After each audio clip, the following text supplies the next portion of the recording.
పరిశుద్ధుడైన దేవానికి స్తోత్రములు తండ్రి. దయగలిగిన ప్రభా, చిన్న మందగా చేరిన ఆయన నిన్ను స్తుతించుండగా మాలో నుండి మీరు మాట్లాడే ప్రభా, నీ జనులు ప్రభా మారు మనసు పొందినట్లు, వారి యొక్క జీవితముని ఇంకా బిడ్డలుగా మార్చబడినట్లు సహాయం చేయనట్లు కృప దయచేసి నడుచున్నాం. త్వరలో రాబోతున్నారు తండ్రి.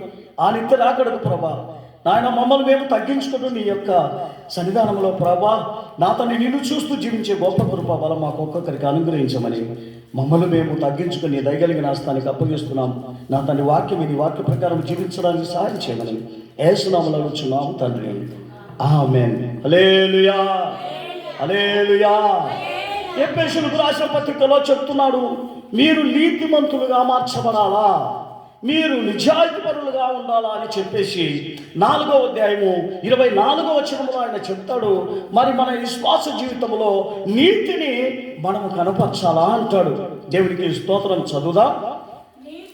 నీతియు యథార్థమైనటువంటి యొక్క హృదయమును, యథార్థమైనటువంటి యొక్క భక్తియు దేవుని పోలికగా సృష్టింపబడిన నవీన స్వభావమును ధరించుకొనవలెను.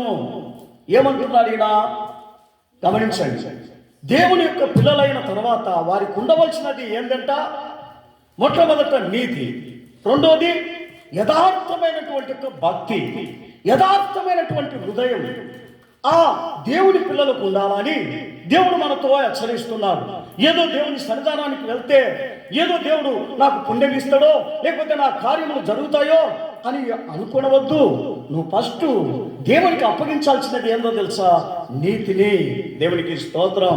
యథార్థమైనటువంటి యొక్క హృదయాన్ని, యథార్థమైనటువంటి యొక్క మనసును, యథార్థమైనటువంటి యొక్క స్వభావాన్ని నీవు దేవునికి అప్పగిస్తే నువ్వు అనుకున్న కార్యములు అన్నిటినీ దేవుడు నీకు నెరవేరుస్తాడు. అవి నెరవేర్చకోకుండా ఉండాలంటే నీలో ఏమి లేదని, నీతి లేదని, యథార్థత లేదని, నిజమైన భక్తి లేదని, నిజమైనటువంటి యొక్క దేవుని బిడ్డగా నువ్వు కనపడలేదని ఆయన నిన్ను హెచ్చరిస్తున్నాడు. అందుకని ఆయన అంటున్నాడు, నా ప్రియమైనటువంటి యొక్క బిడ్డలు కావాలంటే వీళ్ళలో ఏముండాలి? ఈ యొక్క యథార్థమైనటువంటి యొక్క గుణం ఉండాలని అదే చెప్తున్నాడు. ఎఫెసీయులకు రాసిన పత్రిక 5వ అధ్యాయము 1వ వచనంలో చెప్తున్నాడు. ప్రియమైనటువంటి పిల్లలుగా మీరు మారాలని చెప్తున్నాడు. అందుకనే నేను మిమ్మల్ని నా యుద్ధకు పిలిచినాను అంటున్నాడు. చదువుదాం ఒకసారి. కావున మీరు ప్రియులైన పిల్లల వలె దేవుని పోలి నడుచుకోవలెనని నడుచుకొనుడి. ఏమంటున్నాడు? దేవునికి ప్రీతికరం ఏమిటండి? తన పిల్లలు ఏ రీతిగా ఉండాలని, తనను పోలి తాను జీవించిన జీవితాన్ని మనము జీవించి పరిశుద్ధంగాను ఆయన ఏ రీతిగా ఈ భూమి మీద సహనము, ఓర్పును అన్ని విధాలుగా సహించుకుని జీవించినాడో ఈరోజు నువ్వు నేను ఆ రీతిగా జీవించాలని దేవుడు నిన్ను నన్ను ప్రియమైన పిల్లలు అంటున్నాడు. దేవునికి స్తోత్రం. హల్లెలూయా, హల్లెలూయా. అటువంటి యొక్క ప్రియమైనటువంటి యొక్క పిల్లలుగా ఉన్నామా? గమనించండి. ప్రియమైనటువంటి యొక్క పిల్లలుగా మార్చబడడానికే నిన్ను నన్ను దేవుని యొక్క సన్నిధానానికి పిలిచినాడండి. ఏదో మాకు ఒక సంగతి ఉంది, నేనేదో మందిరానికి పోయి రావాలి, ఏదో మేము ఊరు స్థాపనకో లేకపోతే పెళ్లిళ్ళకో, అది కాదండి. దేవుని యొక్క చిత్తం చేయడానికి దేవుని యొక్క సన్నిధానంలోనికి రావాలంటున్నాడు. అందుకనే మీ పరలోకపు తండ్రి పరిపూర్ణుడు గనుక దేవుని యొక్క సన్నిధానంలోనికి మీరు వెళ్ళి పరిపూర్ణత చెందండి అంటున్నాడు. దేవునికి స్తోత్రం. హల్లెలూయా, హల్లెలూయా. మీ దేవుడు ఎవరంట? పరిపూర్ణుడంట. గనుక మనము దేవుని సన్నిధానానికి వెళ్ళి ఏం చేయాలి? పరిపూర్ణత చెందాలా అంటాడు. మత్తయి సువార్త 5వ అధ్యాయము 48వ వచనం, 48వ వచనం. మీ పరలోకపు తండ్రి పరిపూర్ణుడు కనుక మీరును పరిపూర్ణత కలిగి ఉండాలా అంటాడు. ఇటువంటి గుణం ఎప్పుడైతే మనకు ఉంటుందో మనల్ని ఎప్పుడు దేవుడి యొక్క దూత మనల్ని కాపుదలగా ఉంటుంది. అది కాపాడుతూనే ఉంటుంది, అది రక్షిస్తూనే ఉంటుంది. చదవండి.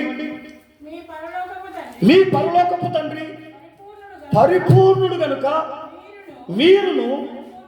మీరు అన్ని విషయములలో పరిపూర్ణులుగా ఉండండి. గమనించండి ప్రియమైన వాళ్ళారా, ఉన్నామా? ఇదిగో నేను దేవుని సన్నిధానానికి వెళ్తున్నా, పరిపూర్ణతతో ఉన్నా, ఏ పాపము నా దగ్గర లేదు, ఏ దోషము లేదు, ఎటువంటి యొక్క మరి తొందర లేదు, నేను నిజంగా దేవుడు పిలిచినటువంటి యొక్క పిలుపుకు తగినట్లుగా జీవిస్తున్నా, నా తండ్రి ఈ రోజు వచ్చినప్పుడు కూడా నేను ఆయనతో కూడా నేను వెళ్తాను అనే సిద్ధాంతముతో నువ్వు ఉన్నావా? ఆ పిలుపుకు తగినట్లుగా ఉన్నావా? ఆయన పరిపూర్ణుడు, ఆ పరిపూర్ణతుడు నువ్వు కావాలంటే నీ దగ్గర ఒక విధేయత ఉండాలండి. ఆ విధేయత ఎప్పుడైతే నీ జీవితంలో లేకోకుండా ఉంటే ఏ రీతిగా మనం పరిపూర్ణత చెందుతాం చెప్పండి చూద్దాం. పరిపూర్ణత చెందాలంటే మన దగ్గర ఏముండాలా? విధేయత ఉండాలి. ఆ విధేయత ఉన్నప్పుడే మనం పరిపూర్ణత చెందుతాం. 1 పేతురు 1వ అధ్యాయము 6వ వచనంలో మనం చదివినప్పుడు, 16వ వచనంలో చదివినప్పుడు, 1 పేతురు 1వ అధ్యాయము 16వ వచనంలో మనం చూసినప్పుడు, మీరు విధేయులైనటువంటి ఒక పిల్లలై ఉండాలంటాడు. చదవమ్మా. కాగా మీరు విధేయులకు పిల్లలై మీ పూర్ణపు అజ్ఞాన దశలో మీకుండిన ఆశలను విసర్జించుడే, అనుసరించి ప్రవర్తింపక మిమ్మల్ని పిలిచిన వాడు పరిశుద్ధుడై ఉన్న ప్రకారము మీరును సమస్త ప్రవర్తన యందు పరిశుద్ధులయుండుడి. హల్లెలూయా. ఏమంటున్నాడండి? ఒక్కదాని ఎందేనా?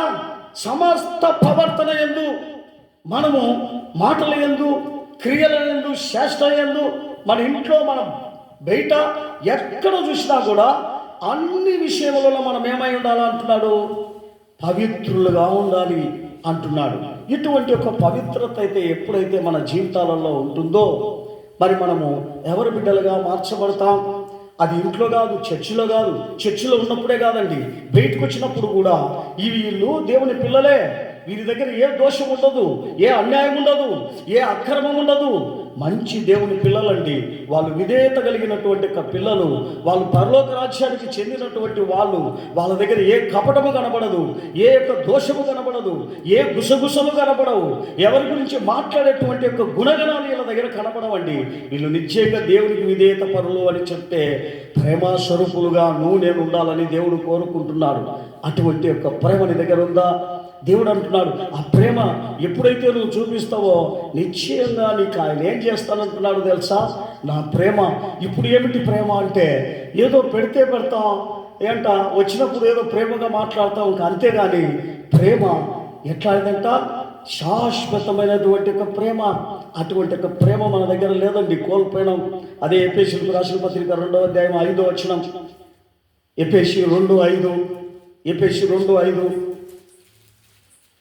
2:5. మనము మన అపరాధముల చేత సచ్చిన వారమై ఉండినప్పుడు సహితము మన ఎడల చూపిన తన మహాప్రేమ చేత మనలను క్రీస్తుతో కూడా బతికించెను. హల్లెలూయా. ఏం చేశాడంట? ఆయనకుండినటువంటి ప్రేమ మనకు చూపిస్తున్నాడు. మనకుండిన ప్రేమ ఏంది చెప్పండి? మనకుండిన ప్రేమ ఏంది? ఆయన ప్రేమ ఉందా? ఆయన మనకు చూపిస్తున్నటువంటి ఒక ప్రేమ ఏమిటో తెలుసా? మరణమంతా ఏంటంట, తాను మరణానికి కూడా అప్పగించేటువంటి ప్రేమ. మనం దేవుని కొరకు మరణానికి అప్పగిస్తామా? చెప్పండి చూద్దాం. మనకు దేవుడు ఇవ్వాలి ఆశీర్వాదం, అంతేగాని మనము మన శరీరం కానీ, మన స్వభావం కానీ, మన యొక్క జీవితం కానీ దేవునికి అప్పగించే గుణాలు ఉండవండి. అదే 10వ వచనం చదువుదాం. అదే 10వ వచనం. మనకు అటువంటి గుణాలు ఉండవు. కానీ ఏ గుణాలు ఉన్నాయి మన జీవితాలలో? దేవుడే మనకు చేయాలి కానీ మనం మాత్రం దేవునికి చేయకూడదు. దేవుడే మనల్ని ప్రేమించాలి కానీ మనం దేవుని ప్రేమించకూడదు. ఇదెంత దౌర్భాగ్య స్థితి, ఒకసారి ఆలోచన చేయండి. చదవమా 10వ వచనం. మరియు వాటి యందు మనము నడుచుకొనవలెనని దేవుడు ముందుగా సిద్ధపరిచిన సత్క్రియలు చేయుటకు మనము క్రీస్తు యేసునందు సృష్టింపబడిన వారమై ఆయన చేసిన పని అయి ఉన్నాం. హల్లెలూయా. ప్రతి శ్వాసలో ఏముండాలి?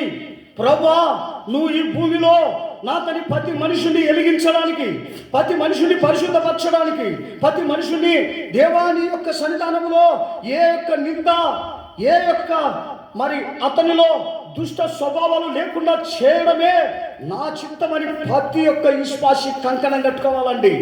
ఈరోజు అట్లా కాదు, ఎవడెవడు పాస్టర్ చెప్తాడు, ఆ పాస్టర్ చెప్పినప్పుడు మనం ఇందాం పోదాం అని కాదండి.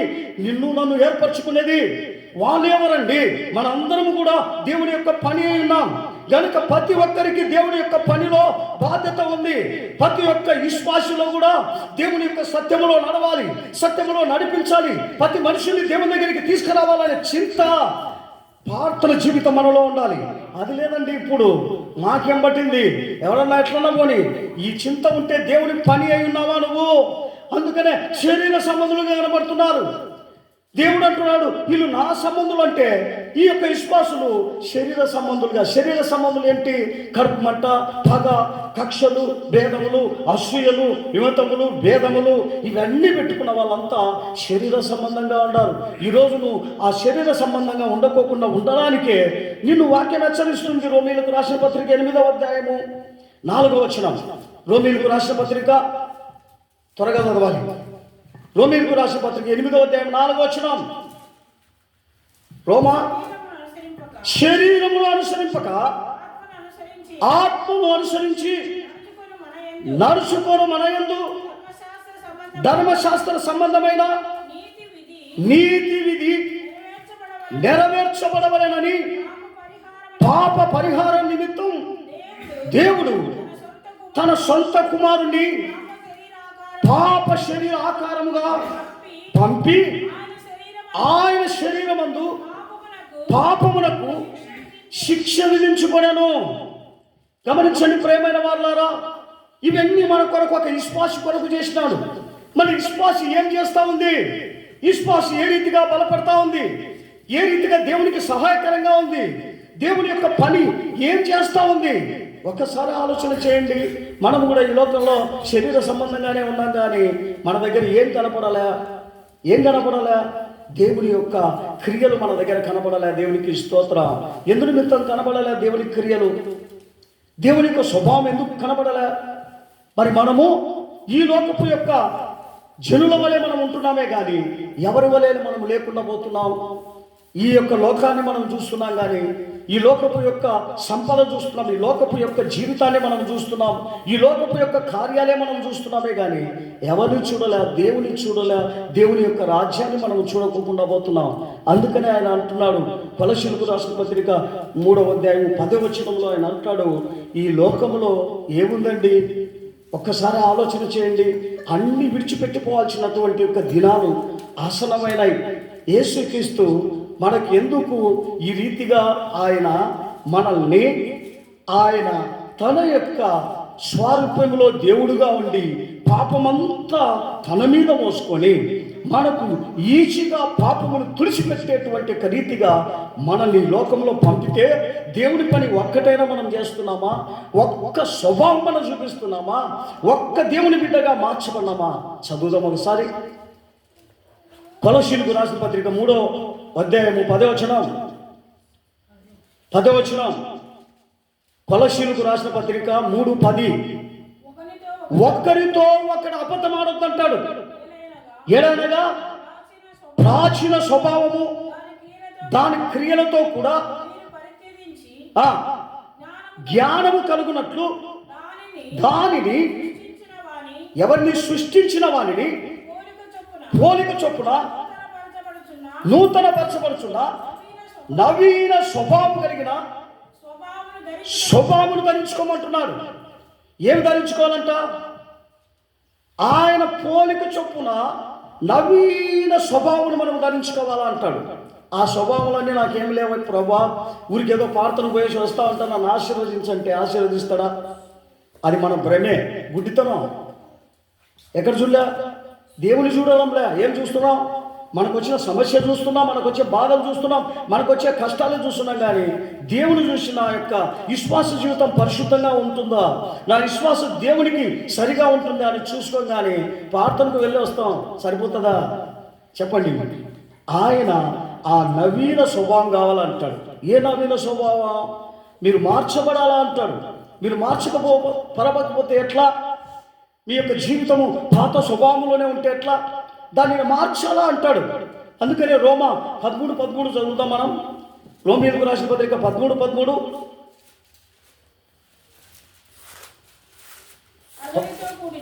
ఏంటి? అల్లరితో కూడిన ఆటపాటలైనను మత్తైనను లేకయు కామ విలాసములైనను పోకిరి శాస్త్రలైనను లేకయు కలహమైనను మస్తరమైనను లేకయు పగటయందు నడుచుకొనట్లు మర్యాదగా నడుచుకుందాము. ఇది విశ్వాసులకు ఇచ్చినటువంటి యొక్క గుణం. కానీ మనం అలాగున్నామా? ఆటపాటలు చూస్తాం, పోకిరి శాస్త్రాలుగా మాట్లాడతాం, పోకిరి శాస్త్రాలుగా జీవిస్తాం, అనేక రీతిగా మనము చేస్తూ ఈరోజు చలామణవుతున్నాము దేవుని పిల్లలుగా. ఒక బాప్తిసం తీసుకున్న బిడ్డ, అతడు ఒక దేవుని యొక్క సృష్టి గనుక, దేవుని యొక్క బిడ్డ గనుక దేవుని యొక్క చిత్తాన్ని చేయాలి. కానీ ఈ లోక సంబంధమైనటువంటి మాటలు, ఈ లోక సంబంధమైనటువంటి క్రియలు, ఈ లోక సంబంధమైనటువంటి యొక్క గుణగణాలు ఆ మనిషిలో ఎక్కడ కనబడకూడదండి. అతనిలో ఎక్కడ కనబడకూడదు. అతనిలో ఎప్పుడు చూసినా పరిశుద్ధతను చూడాలి, అతనిలో ఎప్పుడు చూసినా నీతిని చూడాలి, అతనిలో ఎప్పుడు చూసినా కూడా దేవుని చిత్తాన్నే చూడాలి, దేవుని యొక్క పనినే చూడాలి. అటువంటి నిరీక్షణ ఈ దినాన మనసులో ఉందా? ఒక్కసారి మీరు ఆలోచన చేయండి. ఈ రోజంతా కూడా ఏదో ప్రార్థన అంటే ఏదో ఊరికే తమాష అయిపోయింది. తర్వాత దానికి విలువ లేదు, దానికి మర్యాద లేదు, దానికి మహిమ లేదు, ఏంది లేదండి. ఏదో ప్రార్థన ఊరికే గ్రేడ్గా వెళ్తారు, గ్రేడ్గా వస్తారు. ఇంతకు తప్ప వాళ్ళలో మారు మనసు పొందాలా, వాళ్ళలో దేవుని యొక్క చిత్తం తెలుసుకోవాలనే చింత ఏ విశ్వాసంలో లేదండి. అందుకని ఆయన అంటాడు, వాక్యము మీరు వింటే కదా, వాక్యం విన్నారు మీరు, దేవుని సన్నిధానానికి పోయేసి వాళ్ళను వీళ్ళను చూసి వాళ్ళను వీళ్ళ యొక్క మాటలే మీకు కావాలి, కానీ నా వాక్యం ఏం చెప్తా ఉంది అనేటువంటి ఒక గుణం లేదండి. 1 యోహాను సువార్త 2వ అధ్యాయము 6వ వచనం. 1 యోహాను సువార్త 2:6 వచనం. 2వ అధ్యాయం 6వ వచనం. వాక్యం ఉండాలండి నీలో నాలో. ఆయన వాక్యము ఎవడు గైకొనెనో వానిలో దేవుని ప్రేమ నిజముగా ఉంటుందంట. ఆయన యందు నిలిచి ఉన్న వారమని చెప్పుకొనివాడు ఆయన ఎలాగూ నడుచుకొనెనో అలాగే వారును నడుచుకోవాలి. ఎలాగా? ఆయన ఎలాగూ నడుచుకున్నాడో అలాగనే వాళ్ళు ఏం చేయాలి? నడుచుకోవాలి. ఇదండి విశ్వాస జీవితం. విశ్వాస జీవితం అంటే ఏంది? ప్రార్థన జీవితం అంటే ఏంది?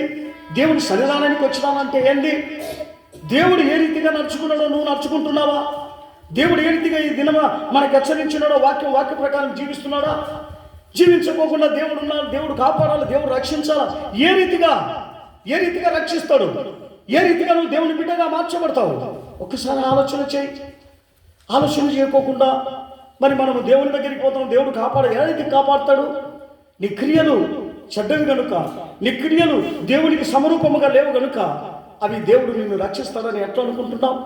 ఏ రీతిగా దేవుడు నిన్ను సమాధానపరుస్తాడనుకుంటున్నావు? శాంతిపరుస్తాడని ఎలాగనుకుంటున్నావు?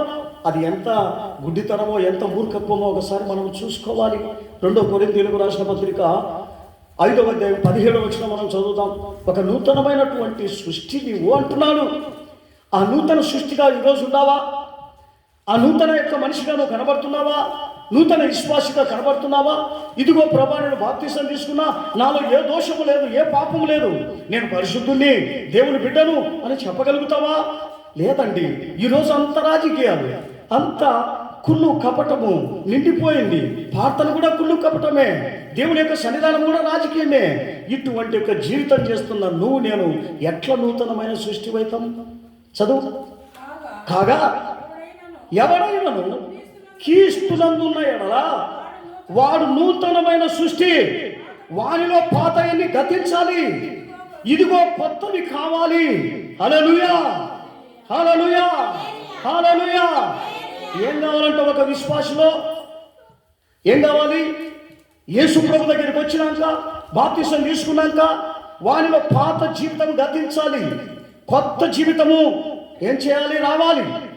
కొత్త యొక్క మనసు రావాలి, కొత్త మాటలు రావాలి, కొత్త ప్రవర్తన రావాలి, కొత్త జీవితంలో అతడు కనబడినప్పుడే అది నిజమైనటువంటి ఒక విశ్వాస యొక్క లక్షణాలు. అలా కనబడుకోకుండా నేను ఎట్లుంటే ఏమిలే, ఏంటంటే దేవుని సన్నిధానానికి పోతున్నాను కదా అని నిన్ను నీవు మోసపరుచుకుంటున్నావు బిడ్డ. నిన్ను నీవు ఏం చేసుకున్నావు అంటే ఏమి తెలియక నువ్వు ఊరికే నరకానికి వెళ్ళడానికి సిద్ధంగా ఉన్నావు. వీటి అన్నిటినీ నువ్వు అనుసరిస్తేనే, ఏదో వాళ్ళు ప్రార్థన చేసినారు ఏంటంట ఆ ప్రార్థనకు పోయి వచ్చినాను తృప్తి పడితే కాదు, ప్రతి ఒక్క వాక్యమును పరిశీలన చేయాలి, ప్రతి ఒక్క మాటను పరిశీలన చేసి వాటి ప్రకారము జీవించడానికి మనం ఏగిలపడాలి. ఏదో ఇంటిమా వచ్చినామా బైబిల్ ఆడ పారేయడమా ఇంట్లో కూర్చొని మన పనిలో మనం మునిగిపోవడం కాదండి దేవుని యొక్క చిత్తం.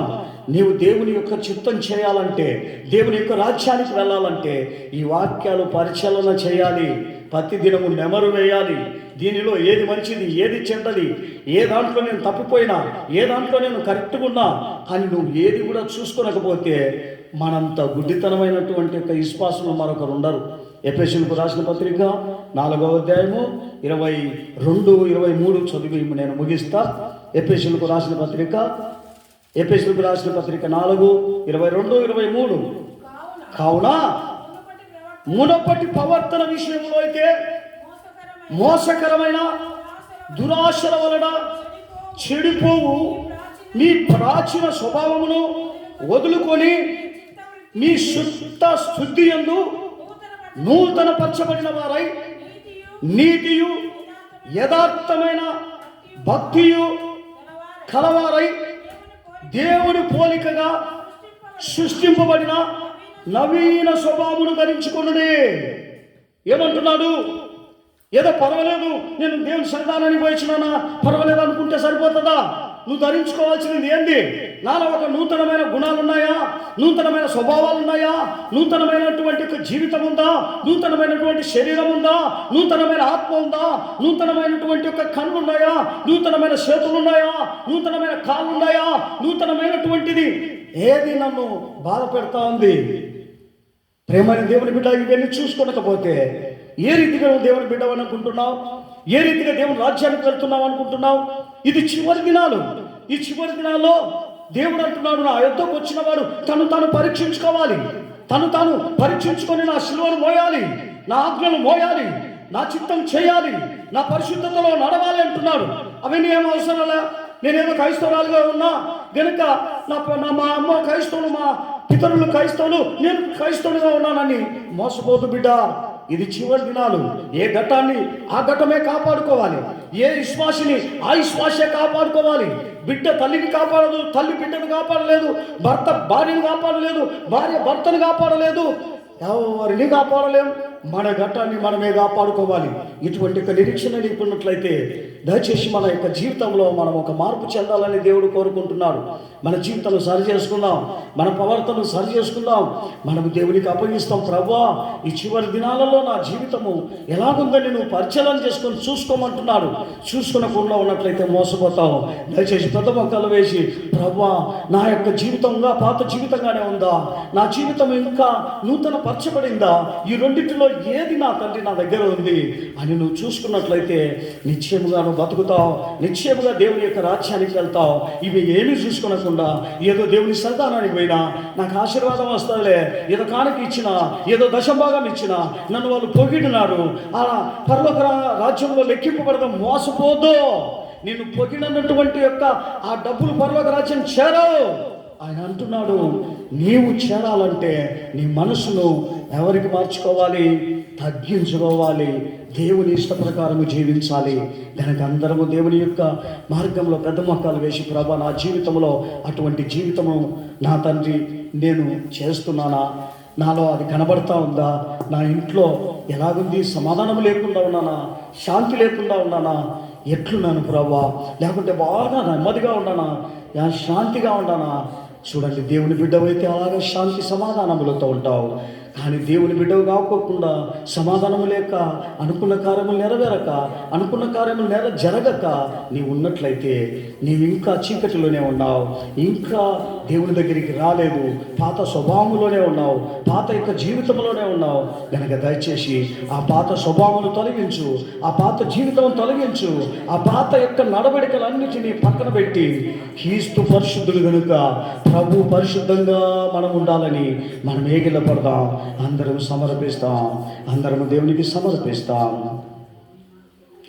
క్రీస్తు ప్రేమను ఆర్పను కఠిన హింసలు పెరిగిన, క్రీస్తు ప్రేమను ఆర్పను కఠిన హింసలు పెరిగిన, ఆర్పలేవు సముద్ర జలములు నాలో నివసించని ప్రేమలో, ఆర్పలేవు సముద్ర జలములు నాలో నివసించని ప్రేమలో.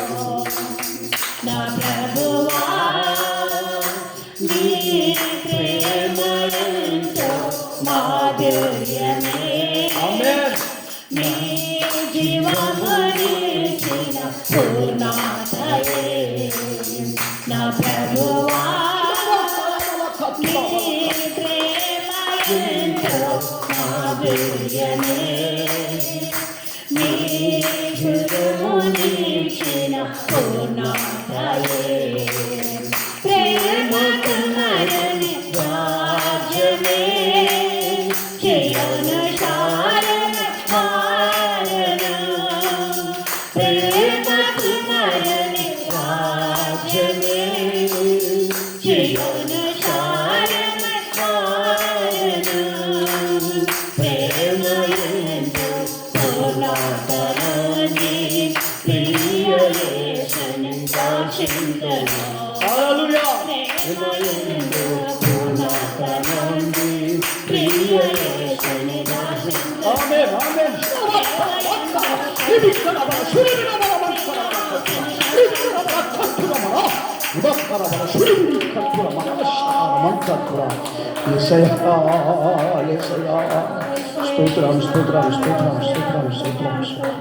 ఇంతవరకు ప్రభు మన మధ్యలో ఉన్నాడు కనుక దేవునికి స్తోత్రం చేస్తాం, ప్రార్థన చేస్తాం.